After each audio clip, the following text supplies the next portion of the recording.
Hey, it's Elizabeth with your weekly tasting, and this week, Malbec, France versus Argentina. The byline here, well, born in France, made in Argentina, because the reputation of Malbec comes from these lush, plush, plummy styles from Argentina. But the grape did originate in France, and we're gonna give homage to that in two awesome bottles here, and then you're gonna get to taste the Argentinians as well. First, Domaine de Bateliers, which is from Cahors, where we think the grape originated. This is Southwest France. This wine's earthy. It's got lots of tannin. It needs food, but it's 100% Malbec from an independent vigneron, a small shop that really makes awesome Malbec. You're gonna get to taste what a pure example of Malbec is from its homeland. Then this fantastic blend from Bordeaux, 60% Malbec, 40% Merlot. You almost never see Malbec being a lead grape in Bordeaux, but here you see it. And this wine shares some characteristics with the Domaine de Bateliers, but the Chateau Vieux Poirier is really earthy, tastes like Bordeaux, but at the same time, lots of dark flower notes, some raspberry notes from the Merlot, a super interesting look at Bordeaux. And then two from Argentina. Same vintage, totally different area, even though they both say Mendoza on the bottle. The Famiglia Bianchi is from a cooler area, so even though it's plummy, it's still so fresh. It's got great acidity, it tastes light, and it is so airy. It's an outstanding version of Malbec, very different. And then the Pascual Toso, the bigger, bolder Reserva. This wine has a lot of character and lots of plumminess. It drinks way above its pay grade, as do all these wines. I think you're gonna appreciate what each region has to offer and see this grape has so many different sides to it. So let's get to tasting. This wine is the Pascual Toso Reserva Malbec 2014, and it's actually not just from Mendoza, but the Las Barrancas area in the Maipú subregion of Mendoza, which is fabulous for really ripe, delicious, jammy, plummy Malbec, and that's exactly what you're gonna find in this 100% estate grown wine. So this is what we're used to when we think about Argentinian Malbec.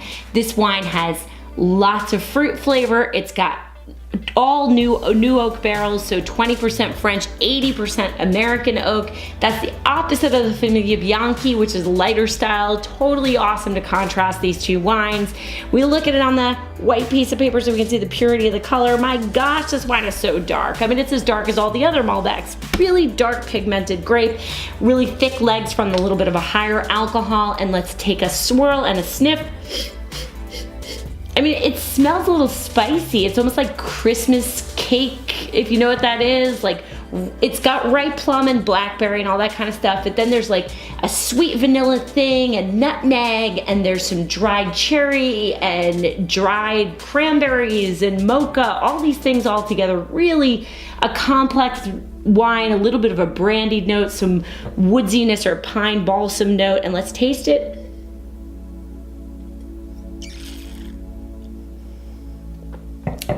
I mean, it tastes just like it smells. It's got all of that going on. That Christmas cake spiciness, the brandy note. It's a little bit warm from the higher alcohol. Nice soft tannin. It does build in your mouth just like all tannins with every sip. Great acidity. There's a little bit of a punch. I mean, this is a bolder Malbec. This is the biggest wine of the bunch. Really awesome. Gonna be great with red meat, with steak. It'll be fantastic with portobello mushrooms, grilled vegetables, anything with like cheddar, farmhouse cheeses, that kind of stuff is gonna be fantastic with this wine. It's a lovely wine, one that you're really gonna appreciate if you like Malbec. It drinks way above its price point, and it's just all around tasty and a little hedonistic. You will adore this wine.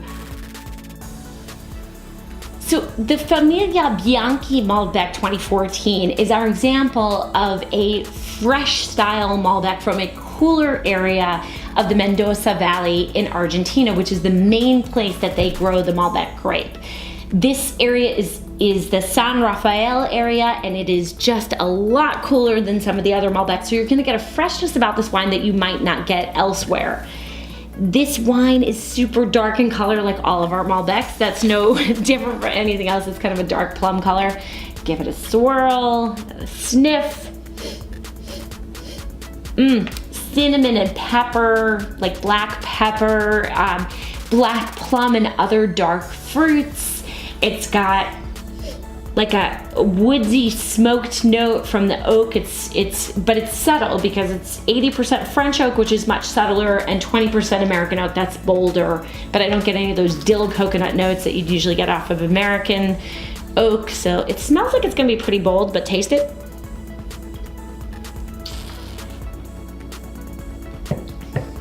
It's not, it's got this like fresh laundry blowing in the breeze kind of character, which is so nice because it's sourced from this cooler area.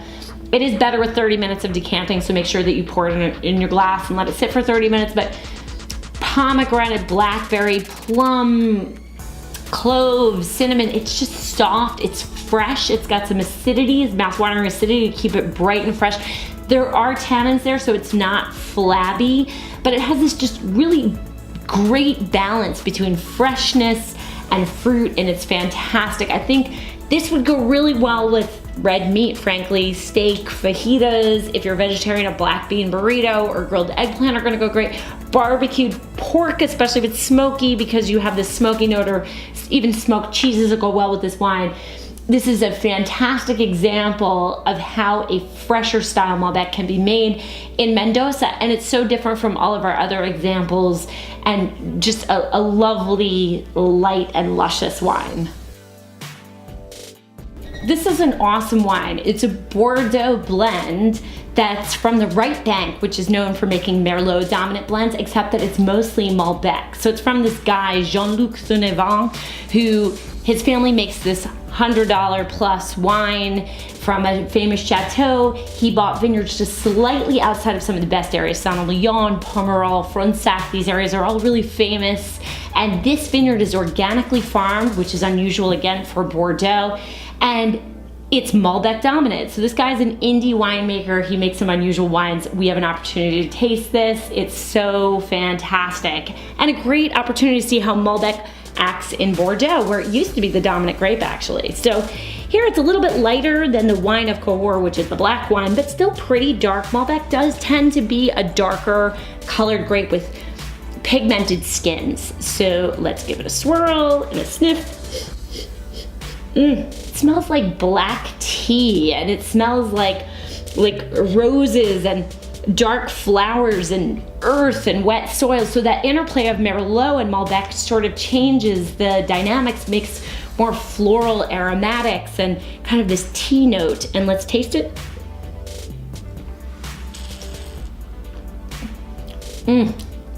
It's lush and it's medium bodied. It has lots of complexity, nice mouth-watering acidity, good tannin, but not too much. This is gonna be really nice with beef or mushroom dishes.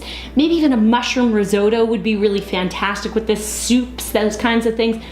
Really tasty with this medium bodied wine.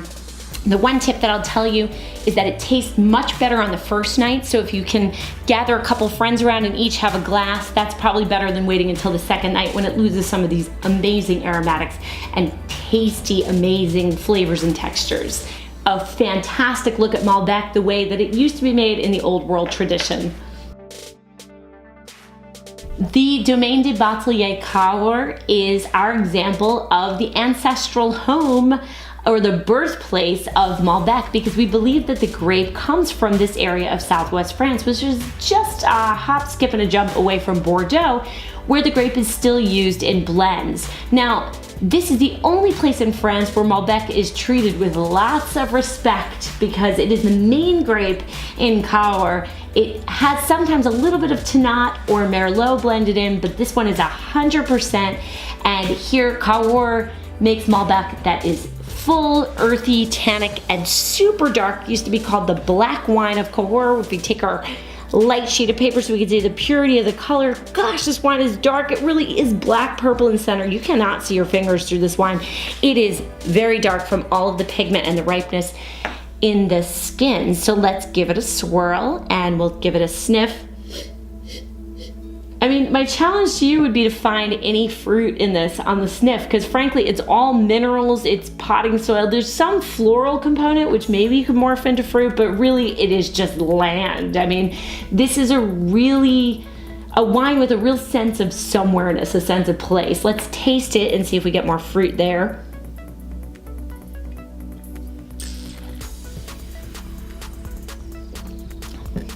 I mean, it's still so earthy, but underneath that you do get a little bit of plum, some dark cherry, dark flowers, and you just sense that sense of land so strongly. It's really interesting. The wine was aged in concrete, so you're not gonna get any extraneous oak flavors. The concrete sort of rounds out the flavor, but keeps the essence of the grape, which is really nice. This wine needs food because it's got strong mouth drying tannins. It's not a heavy wine, but it is bold in its notes. I'm gonna say you really should go for like beef stew, black truffles, or anything with truffle oil, lentil stews. Hearty foods are gonna go really well. It needs it as a counterbalance against the tannin and the earth.